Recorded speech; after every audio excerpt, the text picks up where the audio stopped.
ഇന്ന് നല്ലൊരു ക്യാരറ്റ് ഈത്തപ്പഴം കേക്കാണ് കേട്ടോ ഉണ്ടാക്കി കാണിക്കാൻ പോകുന്നത്. നല്ല സോഫ്റ്റായിട്ട് നല്ല അടിപൊളിയായിട്ട് പെർഫെക്റ്റ് ആയിട്ടാണ് നമ്മളിവിടെ ഉണ്ടാക്കിയെടുത്തിട്ടുള്ളത് കേട്ടോ. അപ്പോൾ ഇതെങ്ങനെയാണ് ഉണ്ടാക്കുന്നത് നമുക്ക് വീഡിയോ കണ്ടു നോക്കാം. വീഡിയോ ഇഷ്ടമെങ്കിൽ ലൈക്ക് ചെയ്യാനൊന്നും മറന്നു പോകരുതേ. ആദ്യം തന്നെ ഒരു മിക്സി ജാറിലേക്ക് 1/2 കപ്പ് പഞ്ചസാര ഇട്ട് കൊടുക്കുന്നുണ്ട്. നല്ല ഉണങ്ങിയ മിക്സി ജാറായിരിക്കണം. ഇതിലേക്ക് 2-3 സ്റ്റിക്ക് പട്ട ഇട്ട് കൊടുക്കുന്നുണ്ട്. അതൊന്ന് പൊടിച്ച് മാറ്റി വെക്കാം. ഇനി ഒരു പാൻ സ്റ്റൗവിലേക്ക് വെച്ച് കൊടുത്തിട്ട് ഒരു 1/4 കപ്പ് പഞ്ചസാര ഒന്ന് കാരമലൈസ് ചെയ്ത് എടുക്കണം.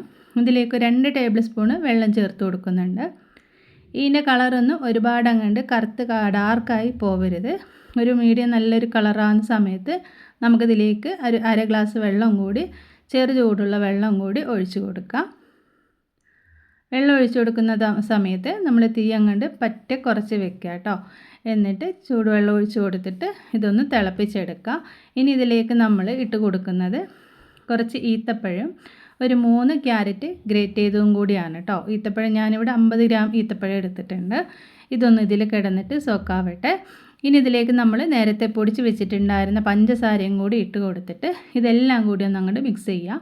അപ്പോൾ ആ മധുരമൊക്കെ നന്നായിട്ട് ഈത്തപ്പഴത്തിലും ക്യാരറ്റിലൊക്കെ പിടിച്ച് കിട്ടും കേട്ടോ. ഇങ്ങനെ ഉണ്ടാക്കിയെടുക്കുകയാണെങ്കിൽ അടിപൊളിയാണ്. ഇനി മിക്സി ജാറിലേക്ക് 3 മുട്ട പൊട്ടിച്ചൊഴിക്കുന്നുണ്ട്.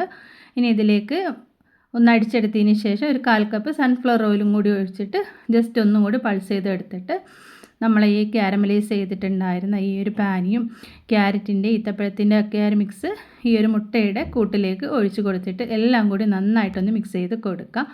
ഇനി ഇതിലേക്ക് നമ്മൾ ഒരു 1/4 ടീസ്പൂണ് വാനില എസൻസും കൂടി ചേർത്ത് കൊടുക്കുന്നുണ്ട്.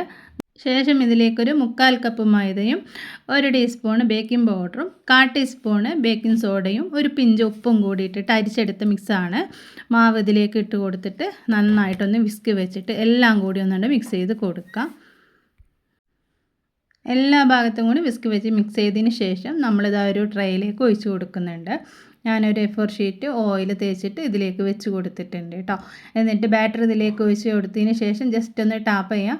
ഇതിന് മുകളിലായിട്ട് ഞാൻ അണ്ടിപ്പരിപ്പും കൂടി വെച്ച് കൊടുക്കുന്നുണ്ട്. ഫൈനലി ഇത് ബേക്കാവുന്ന സമയത്ത് ചിലപ്പോൾ അത് ഉള്ളിലേക്ക് താഴ്ന്നു പോകാൻ ചാൻസ് ഉണ്ട് കേട്ടോ. എന്നിട്ട് ഇതേപോലെ ഒരു ഉരുളിയാണ് ഞാൻ സ്റ്റൗവിലേക്ക് വെച്ച് കൊടുത്തിട്ടുള്ളത്. നല്ലതുപോലെ ചൂടായിട്ട് അതിന് നടുക്കിലായിട്ടൊരു സ്റ്റീലിൻ്റെ ചെറിയൊരു പാത്രം വെച്ച് കൊടുത്ത് അതിൻ്റെ മേലിലായിട്ട് നമ്മുടെ കേക്ക് ടിന്ന് വെച്ച് കൊടുക്കുന്നുണ്ട്. മുകളിലായിട്ടൊരു വെയിറ്റും കൂടി വെച്ച് കൊടുക്കുന്നുണ്ട് കേട്ടോ. ഒരു 19 മിനിറ്റായി എനിക്കിതിവിടെ കേക്ക് ബേക്കായി കിട്ടാനായിട്ട്. അങ്ങനെ ചൂടാറിയതിന് ശേഷം നമുക്ക് ഇനി ഇത് പാത്രത്തിലേക്ക് മാറ്റാം. നമ്മൾ മുകളിൽ വെച്ചിട്ടുണ്ടായിരുന്ന അണ്ടിപ്പരിപ്പൊക്കെ താഴ്ന്നു പോയിട്ടുണ്ട് കേട്ടോ. ഇടയ്ക്ക് 2-3 പ്രാവശ്യം ഞാൻ തുറന്ന് നോക്കിയിട്ടുണ്ടായിരുന്നു. അതിൻ്റെ ഭാഗമായിട്ടാണ് അത് താഴ്ന്നു പോയതെന്ന് തോന്നുന്നു. ഇനി നമുക്ക് ഇതിൻ്റെ മേളിൽ വെച്ചിട്ടുണ്ടായിരുന്ന ആ ഒരു പേപ്പറൊക്കെ ഒന്ന് മാറ്റി കൊടുക്കാം. കേക്ക് നല്ല അടിപൊളിയായിട്ട് തന്നെ കിട്ടിയിട്ടുണ്ട് കേട്ടോ. നല്ല സ്പോഞ്ച് പോലെ ആയിട്ട് തന്നെ നമ്മുടെ ഒരു ക്യാരറ്റ് ഈത്തപ്പഴം കേക്ക്. അങ്ങനെ കട്ട് ചെയ്തിട്ട് ഒരു പാത്രത്തിലേക്ക് മാറ്റുന്നുണ്ട് കേട്ടോ.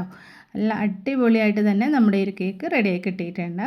ഈ ഒരു വീഡിയോ കണ്ട് നിങ്ങൾക്ക് ഇഷ്ടമാവുകയാണെങ്കിൽ ഇതുപോലെ ഒന്ന് ട്രൈ ചെയ്ത് നോക്കണേ. ഒരുപാട് ഇൻഗ്രീഡിയൻ്റ് ഒന്നും വേണ്ട, ഒരുപാട് ആർഭാടമൊന്നും ഇല്ലാണ്ട് നമുക്കൊരു ഈത്തപ്പഴം ക്യാരറ്റ് കേക്ക് ഉണ്ടാക്കിയെടുക്കാനായിട്ട് പറ്റുന്നതാണ് കേട്ടോ. എല്ലാ പീസും ഞാനിതാ കട്ട് ചെയ്ത് മാറ്റിയിട്ടുണ്ട്. ബേക്കറികളിൽ നിന്നൊക്കെ വാങ്ങുന്ന അതേപോലെ തന്നെ ആ ഒരു പെർഫെക്റ്റ് ആയിട്ട് തന്നെ നമുക്ക് ഈ ഒരു കേക്ക് ഇവിടെ ഉണ്ടാക്കിയെടുക്കാനായിട്ട് പറ്റിയിട്ടുണ്ട് കേട്ടോ. അപ്പോൾ എല്ലാവരും ഇതുപോലെ ഒന്ന് ചെയ്ത് നോക്കണേ. നമ്മുടെ ഈ ഒരു വീഡിയോ ഇഷ്ടമായിട്ടുണ്ടെങ്കിൽ നിങ്ങളുടെ അഭിപ്രായം കമൻറ്റായിട്ട് അറിയിക്കാനും നമ്മുടെ വീഡിയോയ്ക്ക് ഒരു ലൈക്ക് അടിക്കാനും മറന്നു പോകരുത് കേട്ടോ. പുതുതായി ആരെങ്കിലുമൊക്കെ വന്ന് കാണുന്നുണ്ടെങ്കിൽ നമ്മുടെ ചാനലിൽ നിന്ന് സബ്സ്ക്രൈബ് ചെയ്ത് സപ്പോർട്ട് ചെയ്യാനും മറക്കരുത് കേട്ടോ. പുതിയൊരു വീഡിയോയുമായിട്ട് നമുക്ക് വീണ്ടും കാണാം. താങ്ക്